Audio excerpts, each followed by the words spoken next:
I also felt the guilt, honestly, that I cannot help.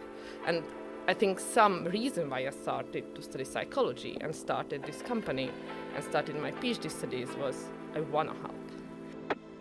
Welcome to The Conversation. In today's episode of Trailblazers, Johnny is speaking to Julianna Oláh, co-founder and CTO of Psyrin, helping to transform care pathways for psychosis by leveraging AI and speech. We hope you enjoy the episode. Be sure to subscribe and follow us on social. Joanna, it's a pleasure to have you here today. Tell us a little bit about yourself and your journey to where you are now. Hi, nice to be there. I'm Julianna, CTO and co-founder of Psyrin. My background is in psychology, and I'm from Hungary, so I did a bachelor there, then studied a master there in clinical psychology, but more interested in these psychiatric disorders than just general psychology of people. Come to the UK to do a master, and then I actually get even more interested in research, and then applied for a PhD. I get a PhD at King's College London, a scholarship where I started to study language and pattern of early psychosis. And while I was doing the PhD, I was also interested in making it a real thing that's come out of academia, and this is how I actually started searching for co-founders for a deep tech startup, and then I met my co-founders, and I started working on Psyrin, and the rest is history and a part of this podcast, I guess. What stimulated your interest or started your interest in artificial intelligence and how it might be able to help? I think was one really funny part of it, which was just circumstances. So I started to study psychology, and among psychologists, stats are not one of the most particular thing. And I was interested in that, but also at this time I was a student, and I just moved to the capital, and I was really lack of money, and I needed a job, and there was positions in the department to be like a research assistant basically, and I applied for it, and I got it, and I felt really honored that I'm an undergraduate and I still got this position, but it meant to be doing a lot of stats. And I enjoyed it, but because I was efficient in it, more and more people started adding more and more tasks on me. And because I felt so inadequate there, because of my age, I felt the pressure to deliver and was unable to say no. But if you want to speed up statistical analysis, if you do it with the software, you have to click time by time. It's really time consuming. So I realized that, there is a thing like coding, which helps you to basically speed up the stats. And this is how I started to learn to code. And then from coding and stats, there is things like algorithms, predictive algorithms. And it started to just spark my interest, was behind it. And I getting interested in basically language models, but not the ones that you are using now, but smaller ones that you can, run on your local machine and then fine-tune it to have a chat with. And after I started my PhD, I was almost in the world of AI, and then from that point, it was basically my duty to be a little bit an expert in it. So I think it was a circumstance that I needed money.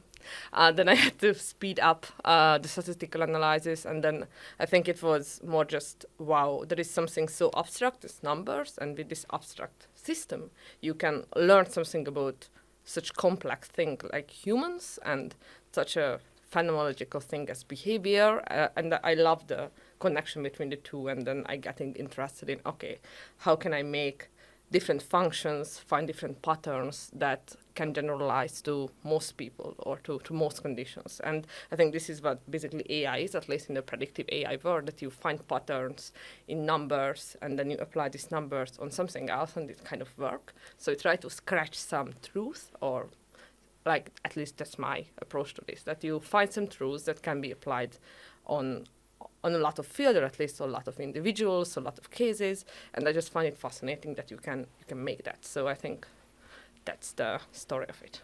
That's really, really cool. So finding a more efficient way to do statistical analysis, and then it led you down this entire other path because you were just so fascinated by it. What is the current state of mental illness diagnosis in the UK and across the globe right now, which is obviously the area that you're involved in tackling?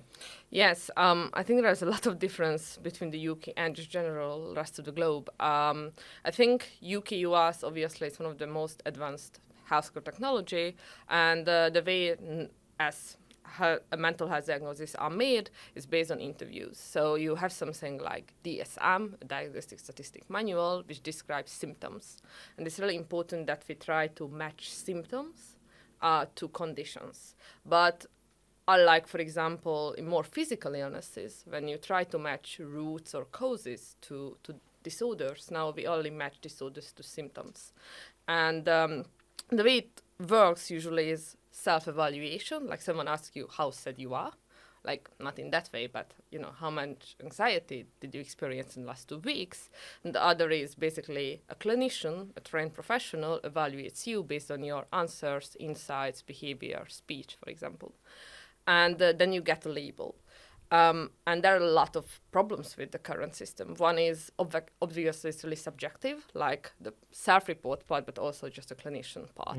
Not just subjective, it's biased. The whole system has been designed to capture disorders that are mostly prevalent in the US, Europe, and the diagnostic system has been made by classic white old males, which is not a problem on its own, but if you try to make diagnostic manual for people who live in an absolutely different culture, in a different community, it's a kind of problematic. But there's also a part that we know that the subjectivity can cause biases and type of suppression that, for example, happened with the case of homosexuality that's supposed to be a mental disorder until the 70s, and now we don't count it as a mental disorder. Or if you think about neurodiversity, that's an approach to think about conditions that can be also counted as mental disorders. So if you don't make it carefully and you leave it such subjectively, you can actually use it in a way that can be malicious or at least harmful, even unintended. And the other problem is what I mentioned about the causality. So, for example, if I take a person who has major depression, the other person who has schizophrenia, but stable, they might have more shared common problems and life struggles than two people who have major depression. So the problem is that the groups are really heterogeneous and not super homogeneous. And also, if I give you a treatment for depression, it's really unlikely that you will react for the first treatment, and you have to go through a lot of treatment options until you find something that's suitable for you. And one reason behind it is actually that we don't know what causes depression, what causes schizophrenia, what causes other mental disorders. Currently made in an interview based on a structured evaluation, and it's coming from self-report, and it's coming from a report of a trained observer who is the clinician. It is based on the overall judgment of the clinician, which is guided by the DSM or other manuals of making diagnosis. Yeah, so it sounds like it's a very hard to get an objective measurement on. It's something, as you say, if it's self-reporting or an evaluation based on someone who isn't experiencing what you're describing, and maybe you're not able to articulate it in the best way or in a way that is actually indicative of what you're really experiencing, that's a very difficult position to be in. So I guess that's kind of one of the weaknesses of the way in which we approach things at the moment. Are there any other kind of like major weaknesses within the specialty, like integrated care model that we use with regards to mental illness? Yes.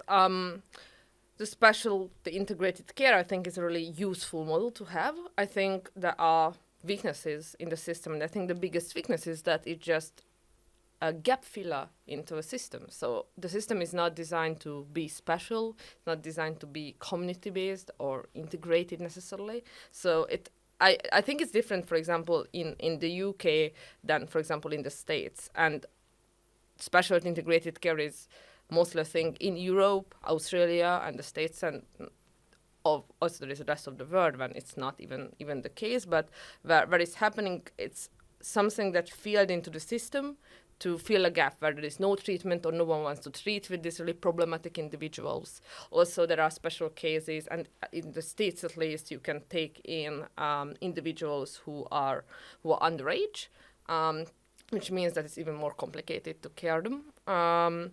And the other problem, I think, is coming from this like filler mode, but also from the fact that this specialty integrated care, at least the one that I'm more familiar with, is for psychosis and the prevention of psychosis and early intervention in psychosis. It's really difficult to decide who is eligible for that and who is not eligible for that. And I think it's coming from the lack of a good assessment structure there. For example, if you want to do prevention, like the current diagnostic tool for deciding who belongs there has a really weak predictive value. So it's a problem of assessment of deciding who belongs there or not. And because of that, it often comes as, oh, does this person would benefit from this or not? Can I put this person somewhere else or no? And if I cannot put this person somewhere else, then this person will come here, which again creates really heterogeneous population. And obviously it's more difficult to make targeted treatment for a really heterogeneous group compared to homogeneous groups. So I think it's somehow the interaction of the two. And the positive side, I think people who work in these care facilities are really open-minded, often really keen for innovation, and they really do care about the individuals and try to keep them as integrated with their social life, with their classical other fields of going to school or going to work as possible. So they try to keep them functioning and keep them independent. And I think that's fascinating. And I already mentioned the weaknesses.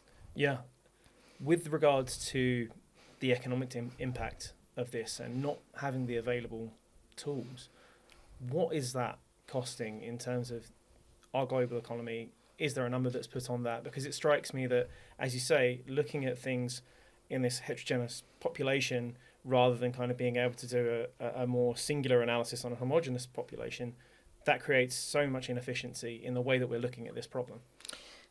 Yes.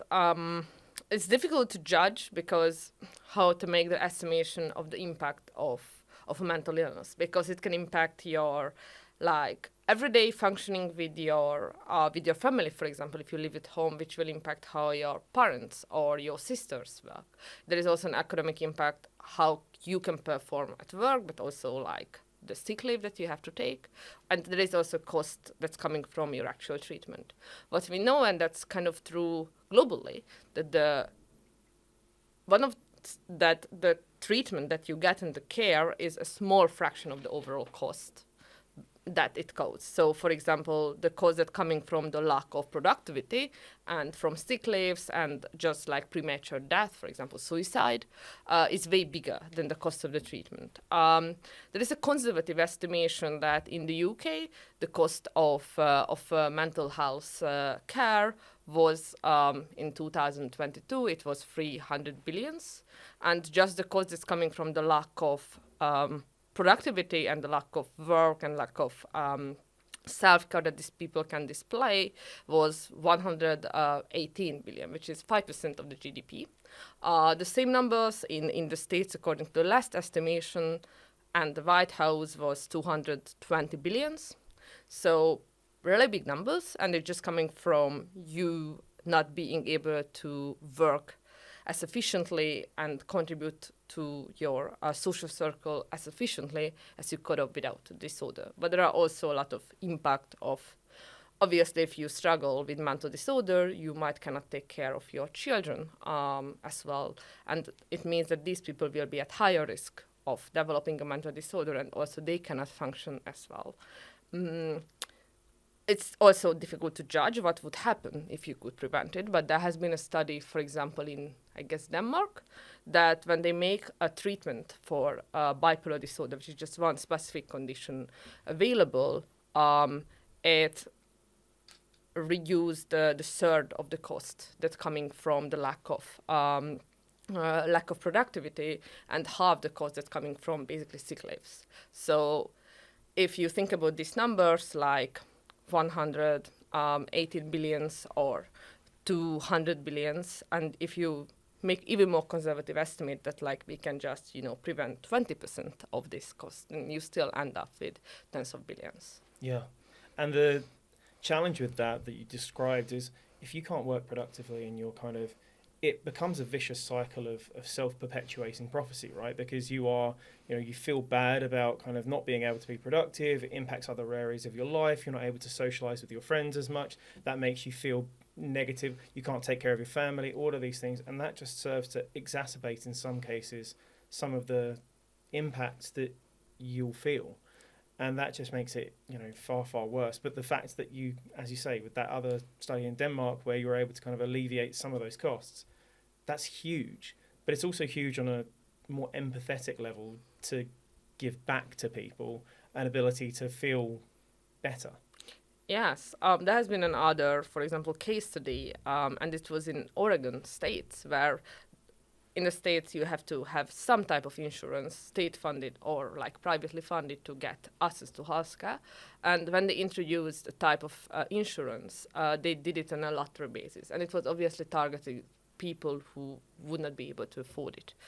And they said in this randomization, it was really good design for a study. So researchers, came in and they were like, wow, good study. And the result that they say that basically people, just the fact that they could be covered financially for accessing treatment, they started to utilize it really quickly, and they reported a lot of impact on their life. And one of the things that they reported was that, wow, I don't have to take sick leaves anymore as often because it made them feel bad, but also they don't have to borrow money, or they can, pay the rent in time.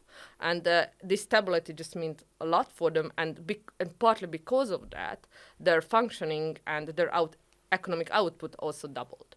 So I think it's one thing coming from the actual capability to perform, but the other is that it can cause a lot of stress to people if they feel that they are not functioning well enough, but also if they have to burden others with that. And I think obviously what you mentioned, there is an empathetic level of it's good to take care of people, and it's good if they feel that they can give to others. Yeah. What was the thing that got you involved in this journey? What was the inspiration for you? What was the thing that drove you towards this? I think my motivation was originally really personal. I dated a person who had a psychotic condition evolving when I was younger. And, when you are younger and it was my boyfriend who had this, and you feel like somehow involved in it. But also in my family, there are people who have serious mental illness. And also I was really close with other people who had serious mental illness. I personally don't have a serious mental illness, which I feel really lucky for, because based on this genetics and the general stats, it wouldn't be surprising. But I was close to these people, and I felt the impact on me, felt the impact on the relationship. I also felt the guilt, honestly, that, I cannot help. And I think some reason why I started to study psychology and started this company and started my PhD studies was I want to help.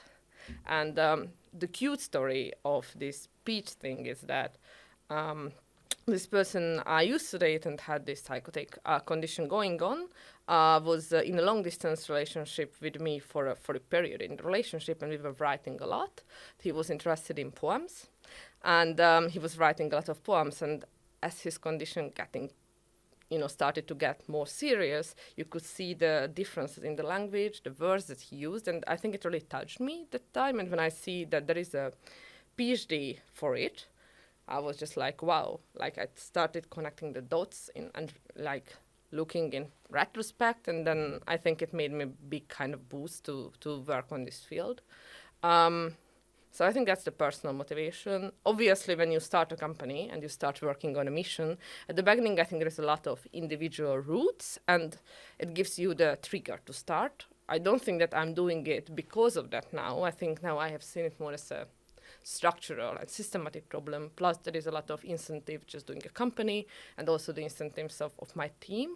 But at the beginning, I think it was a really big part, and obviously sometimes it still came back to me and makes me feel really related to this. And I feel a really personal urge to help these people, because I think that obviously I didn't feel their pain, but I felt some part of it, so I can be really moved and motivated internally to make other people not to have to go through the same thing that I had to, just because there was no good treatment options for this condition, and no one could tell at this time what was the problem with of the people that I loved. And I just really hated the period when there were people I cared for and no one could tell what's the problem. And now that I study psychology and then I look back, it was so obvious. It was really easy.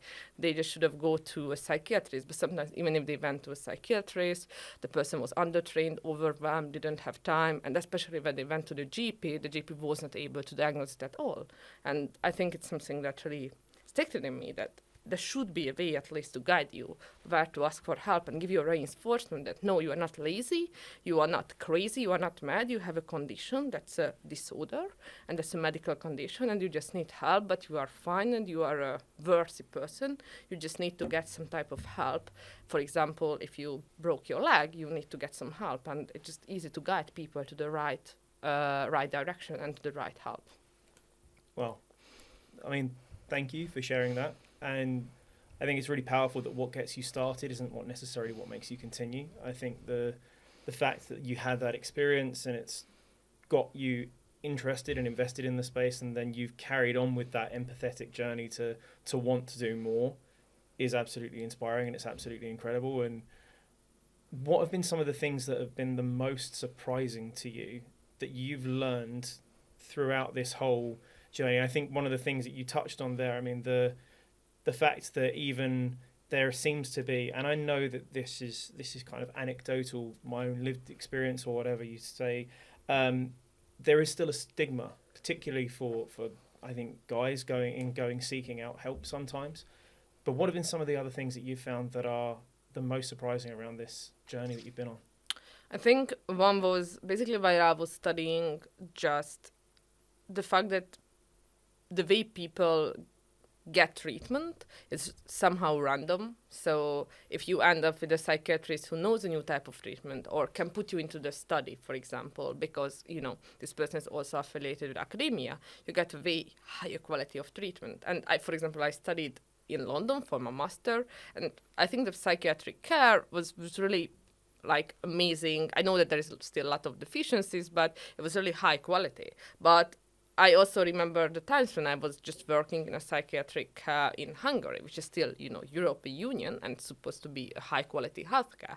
And it was a lot of difference. And also it's really often just a trial error of can you go to the doctor who can help you, but also on the doctor way, it's often a trial error that, okay, that's the first line of medicine, I prescribe this.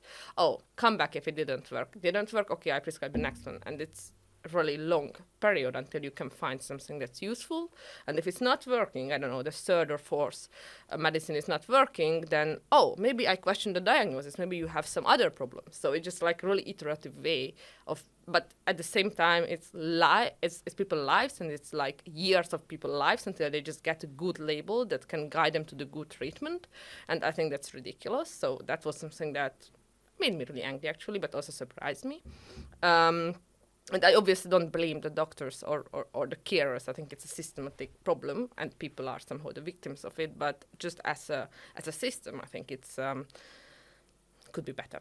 And the other thing that surprised me was in the States that, for example, if you go to a community center with a mental health problem, which you can imagine as a big hospital, and there is a part which is the psychiatric care.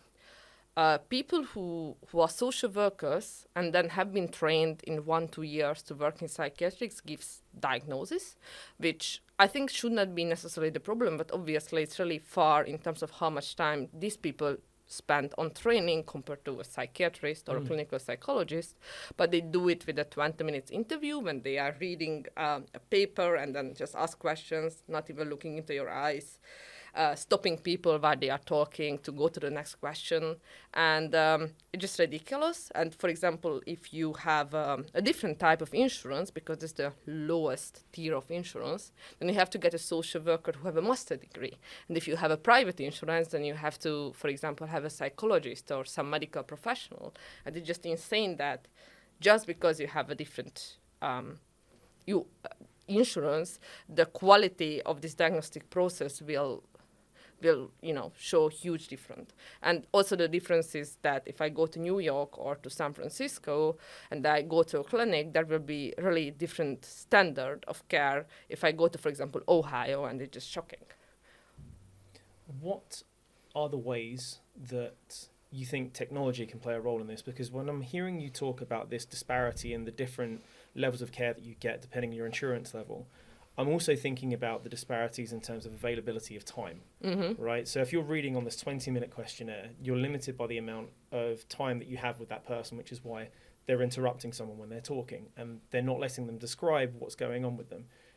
What can we use technology for, and how are you specifically trying to use that as a way to better enable clinicians to actually serve patients? Because that's the thing, you've hit the nail on the head. They want to help people. They got into this because they actually want to make a difference, but yet certain systematic things are hampering their ability to do that. So what can we do to make an impact? I think technology usually grouped into 3 groups of how it should be, especially integrated in mental health care. One is just note-taking apps. So, someone is filling out the note for you and you can focus more on the patient, and it's supposed to save time. There are trials on it. I'm not involved in that, but I know that there are apps. And also some type of electronic health records give this as a type of plug-in. So it's supposed to reduce the administration time. And I think it would be, that's another thing that can be surprising for an outsider, how much time is spent on administration. So, for example, if you can just reduce this, it's obviously a low-hanging fruit. And there is the other part, which is like, I call it labeling. A labeling can be like a diagnosis, but it can be also like the risk of relapse. It can be like a likelihood that you will react to a treatment better than to another treatment. And I think technology has a huge role to play here.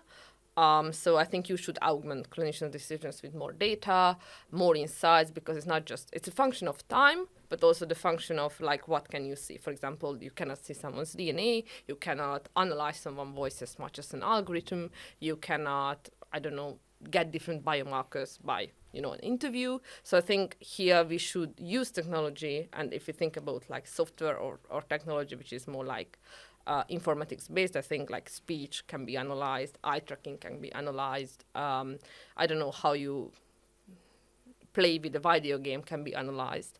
How much you talk to your friends on your phone the last 2 weeks can be analyzed, and give an insight to the clinician to consider when making a diagnosis. And I think the third element is actually the treatment and how to use technology in treatment. One way is the delivery. The way of delivering care can be online due to technology like Skype or our video calls. But also if you think about this AI therapies, that, for example, experimenting with how you can make this treatment augmented or enhanced or possibly even replaced in some cases with technology. And I personally focus in this labeling and assessment part and monitoring that we would like to do to, for example, if you leave a hospital because you have been there in a psychiatric ward for a few months, so often you just discharged at a time when they feel like it will be good, but there is not really data to support that, you will be good. And also, until you come back to talk to your doctors, there is not a lot of opportunity to contact with your clinician, and clinicians don't have time. But what we like to offer is that you have your phone or you have electronic device at home, you can do a 5-minute speech task, and your clinician can be alerted if it seems that you are at risk of relapsing, or you could be alerted, or one of your relative or friend that you trust can be alerted. So, you at least have a system that monitors you. And the other thing that we do is obviously screening and diagnostic suggestions, and we also want to use the speech technology to match treatments. So, for example, see whether we can predict and the time of intake that this person will react well for different type of treatments.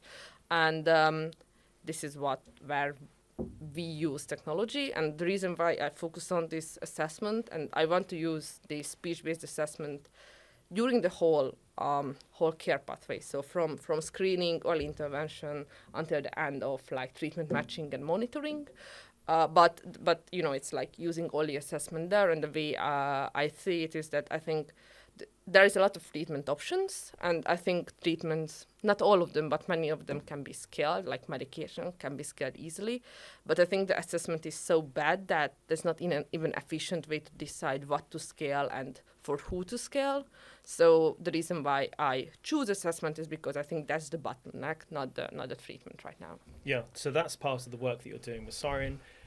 How did you meet your co-founders? How did the whole thing come about with the area of focus that you're looking at? I think it starts with me deciding that I want to do something with my PhD, which was in speech and early detection of psychosis. And then I wanted to find a co-founder because I was that time pretty confident that I will need someone who is more interested in the financial part of the business, just because I think my motivation was really mission-driven, which is pretty cool, but I think you also need someone who is a little bit also mission-driven, but looks at the problem from the less empathetic and more conservative and financial way. Plus, because I had a company in Hungary before and I was the CEO, I felt I just don't want to do it again. So many emails. I don't like it, but I love the technology, and I felt that I see it on a technology that can be potentially life-changing for people. So I went to an event at Entrepreneur First that I really do recommend for everyone who is searching for a co-founder. I was interested in checking out this event to see whether I want to join to their program, which is the incubator program there.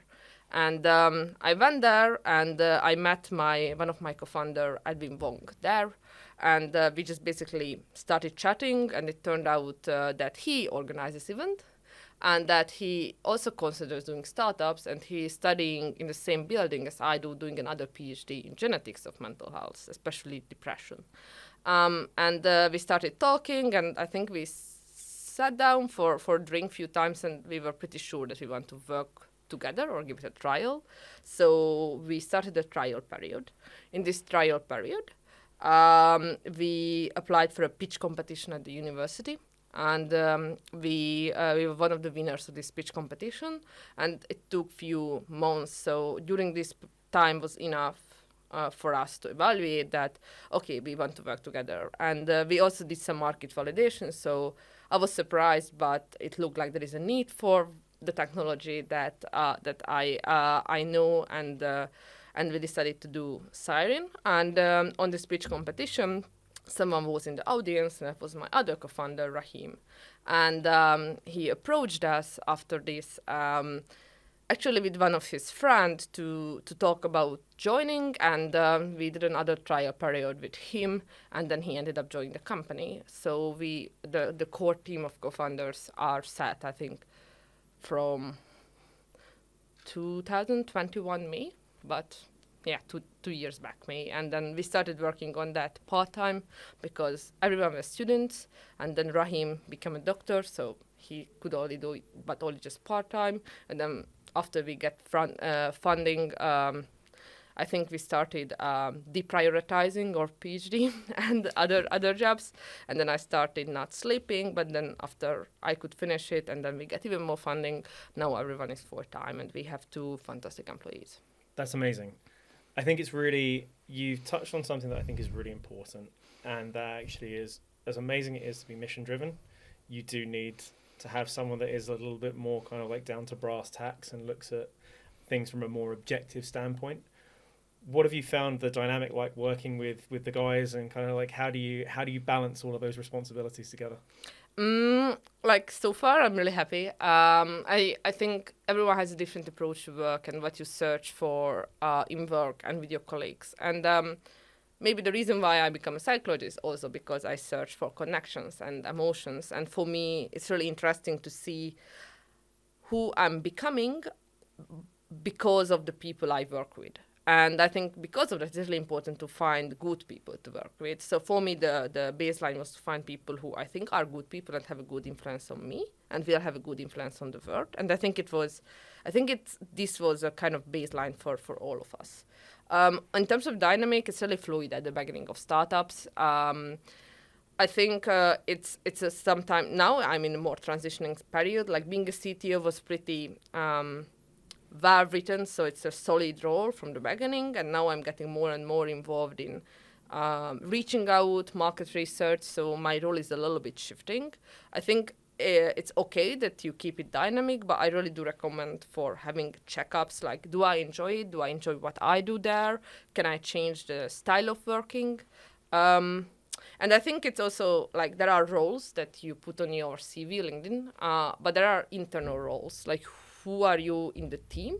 And I think I'm the visionary there, and I'm the one who taking like the more care of the team, the feeling that we somehow belong to each other.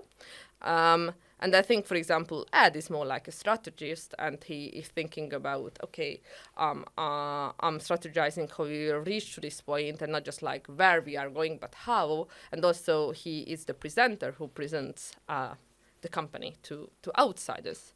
And Rahim is most like making sure that we will not fail during this journey. So, for example, me and Ed are way more risk takers, and he's way more risk averse. Obviously, he's doing a startup, so maybe compared to the general population, he is still a risk taker, but compared to us, he's risk averse. So he's taking care clinical implementation, FDA strategy, regulations, so type of things which needs way more care.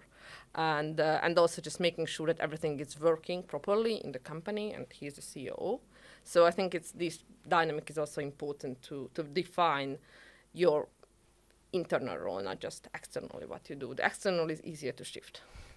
How does so coming back to Psyrin itself, how does it work in terms of patient-facing, clinician-facing? Talk to us about a little bit what the platform actually engages. Yeah, what we are actually building. So right now, Psyrin has two products. One product is a clinician-facing and patient-facing product designed for clinics in the States. And what it does is that you as a clinician can register a patient there, or you can send the invitation link to a patient who set up an account, and the patient can do various tasks on the platform when they log in. So they can do the speech task, but they can do a lot of questionnaires if you want to. And the clinician can see the results. Obviously, you can see the results of the questionnaires, but the most important part is that you can see the results of the speech task, which means that currently we're giving a likelihood score of different conditions: depression, OCD, autism, ADHD, generalized anxiety, and being at risk of psychosis. Also, we will add the likelihood of schizophrenia, schizophrenia spectrum disorder, and bipolar disorder to this. And you can also see what are the speech markers where the patient scored abnormal. It can be like lower or way higher than the average. And that's the insight that we provide for clinicians right now. And you could do the speech task multiple times, so you can monitor patients with that. There are speeches that are 10 minutes. There are speeches that are just 5 minutes and 1 minute. The other product is a customer-facing product, and it's most like in a try-out period. But it's a website where you can go. You can do 1 minute speech task for free, which tells you whether you're likely to be neurodiverse based on your speech sample. And if you make an account, then you can see the different speech features that drove this prediction and what does it mean for you. And if you pay, I guess, £10, you can make a specific test, which is 5 minutes for autism and 5 minutes for ADHD. That gives you the result of it, and also some breakdown of your results. And then you can book a consultation to discuss it with us right now, and later, likely that you can discuss it with a professional, and we can guide you to care. So to a lot of people, what you're describing in terms of I read a script or I read a speech, and you can then tell me what I may be predisposed to, is going to sound like science fiction or something a little bit crazy. Is there an idiot's guide to what you're doing? So I am, say, the idiot in this case. Is there a top line explanation as to what the speech analysis is doing? How does that actually translate into, how does that get analysed? How do you then tell me? Yeah. feel free to interrupt if I'm getting too technical in it. I'm not the best at explaining things simply. But the idea behind is that when you speak, it's connected to your mind, so how you structure your thinking and how you approach problems. It's also connected to your muscular activities. So, for example, the articulation is connected to a lot of muscles. And it's also connected to your brain structure. And obviously, these things often overlap with mental health condition. Your brain structure changes, the way your motor control function changes, and the way you think about the word changes. And this is what can be captured with speech, and this is the how. So we ask you to make monologues, which means that you're not talking to anyone, but you describe an image or recall one of your recent dreams or talk about childhood memory. And after that, the pipeline has two big parts. In one, we just automatically transcribe your voice to the text. And we analyze the text for coherence, for example, different tenses, for the grammatical complexity of what you say. There is more than 100 features, so I'm not going to explain all of that, but something like that. And there is the acoustic part when we actually analyze how you are pronunciating words, how often you change your pitch. So just an example. For example, if you're nervous, you might, talk really quickly. But it's also possible that if you're really nervous, you just cannot talk at all. Or if you are interested in something, obviously you can hear it in the variation of my pitch. And you can see that I'm engaged and I'm excited. But if I'm bored, this sounds differently. And obviously, if you are depressed, it sometimes has an effect on how you speak. You might articulate less clearly. Your voice can be weaker. Also, if you have autism or schizophrenia, the intonation will not be as varied, which might people account as boring, but it's not boring. It's just the motor function control is different. And that's something that, you can get out of the acoustics. And we not analyze what you say. So it's not about, whether you name a star in the landscape or whether you count the number of people correctly. It's about how you speak, and even in the grammar way, it's not about what you say, but for example, how many past tenses did you use in the text compared to the overall amount of the text. So we get a lot of features, and then it goes into a model, and this model gives a calculation of your risk based on all of these hundreds of features that we explained. And this is the machine learning part, when the model learns how to, if you imagine that you just, for example, give a number for everything. For example, your pitch is 8 and the number of words that you use is 100. And then you have to add all of that together to get a score. Then there is a model that, fine-tune and iterate over what are the biases that you have to add to this equation. And, you iterate it over until you make an equation that kind of works well in a population that we could test it. Wow, that was absolutely fascinating. What are some of the challenges that you found with getting people to understand and adopt technology like this? I think there is a understandable resistance to new technology, because obviously doctors feel that they should, I think somehow prevent their patients from exploitation or associating the clinics with brands that might not deliver. And if you are just new, and obviously we kind of innovative in terms of using speech, using AI, there is a resistance. I think you could say that a little bit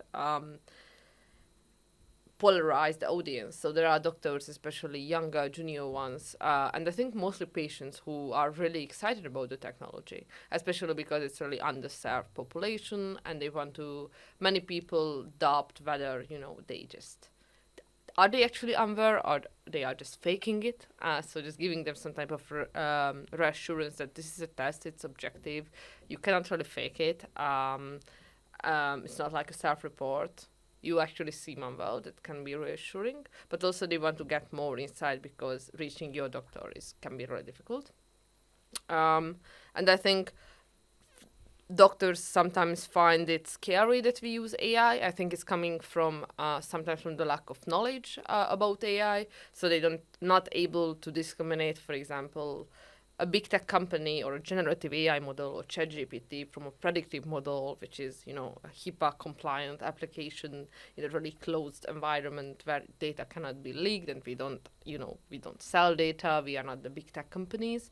And I think I find it sometimes difficult to break this initial resistance because there is so high level of suspicion.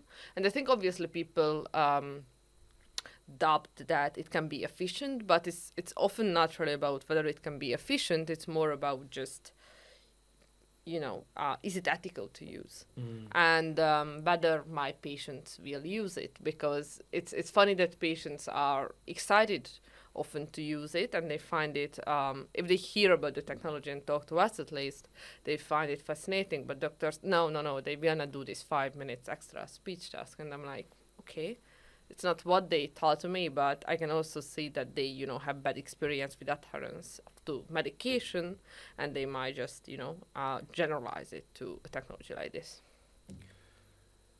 How do you bridge that gap then? Like, if you've got this resistance that you're kind of like seeing with some of your conversations you're having with clinicians, how do you help them to understand and kind of like realize the benefit that's there for their patients? One way that we do it is that we ask to present our studies and then just show demos. So it's easy to trust something that you have seen, but also if I explain what we do with speech, it can be more understandable for them, but also I can back it with numbers, and I think it can build some confidence that, okay, it's maybe not a bad decision. I think obviously just talking to them and like listening to the worries can help with it. And I think there is another way to do it, basically showing to them, and this is why we wanted to do partly this B2C launch, is that, oh, people come to us, they do the test, look how many did it, they even pay for doing this test. Now they can trust at least that the adherence problem is not as big as they think. Yeah. What would you like to see change in terms of the mindset from the point of view of clinicians and the people that are being able to adopt this? I think I will a little bit steal it from you from our previous conversation, but I think it's really well captured. The approach that I want to see is that people often get afraid that that's a new technology and we don't know, you know, what are the downsides and, you know, where is it not perfect. And I think it's really okay to go there and say that it's not perfect. And I don't want to marketing it as it's perfect, because it's not. I could not have tested in different languages. There are some studies on different ethnic groups, but obviously it's far from comprehensive. And just AI on its own can be a bit unpredictable sometimes. And these are problems that I think we should mitigate together. And I think the change what I want to see is seeing it, oh, you know, if I can find a new problem with it, that's amazing. Now we can solve it and we can go to this next level of this journey, having a new technology that actually helps clinicians and patients. Instead of, oh, there will be problems with it, so I don't use it. Obviously, there will be problems. If you introduce something new to the system, there will be a lot of problems. But like if you try to tackle it step by step together, it's a way to make something better. So it's not something that I think indicates that it's a bad idea or it's a bad technology. I think it just indicates that, like any technology, there is a long way from having it from a proof of concept into something that can be used. And the more problems that we can identify is the better. I think that's spot on. The fact that something can have such a massive impact in improving lives and helping clinicians shouldn't stop us adopting that and accepting a certain degree of risk factor, because the benefit far outweighs the potential risk in my eyes, and I think in the eyes that someone like yourself who actually has the knowledge to be able to explain this articulately and talk a clinician through the benefits would have. What do you think are some of the biggest knowledge gaps that are stopping the adoption from both clinician side and patients? What are some of the biggest misconceptions and kind of myths that you see around the technology and how it's being viewed? I think one is just coming a misconception for working with external industry. I think especially in the UK that clinics don't really discriminate between a big pharma company and a startup in terms of like how much trouble will it be to work with them, also how many resources they have, but also how they think about the product development. So if you do a trial with a pharma, obviously you are just a site. If you do it with a startup, you rather co-develop. And there's way more negotiation power on your side. And I think also there is a maybe well justified risk aversion towards startups because they think, oh, startups will fail, startups are crappy, startups lie. There has been a really bad Terrano story that everyone, just cite in. And I think it's a little bit wrong to assume that, startups are always crappy, they don't do good science or they don't care, because I think definitely true for some of the startups, but most of the people, if they decide to put all of their effort and they themselves risk a lot and they sacrifice a lot of their life, they don't want to create a product that's not good. I think majority of the people, and definitely not us. So I think there is an overgeneralization of, startups means that people will lie and they are unreliable. There are risk and benefits of working with a startup, but I don't think it means that you should not. I think you just should be a little bit more curious and understanding how these people work there. And I think a big benefit of a startup is that if you can talk to the leader of the startup basically in one meeting if you want, especially if it's really early stage. And it will tell a lot about, what the company does and how the whole company think about the problem. While if you, for example, just work with a big pharma company, obviously the representative will not be representative of the whole culture of the company necessarily.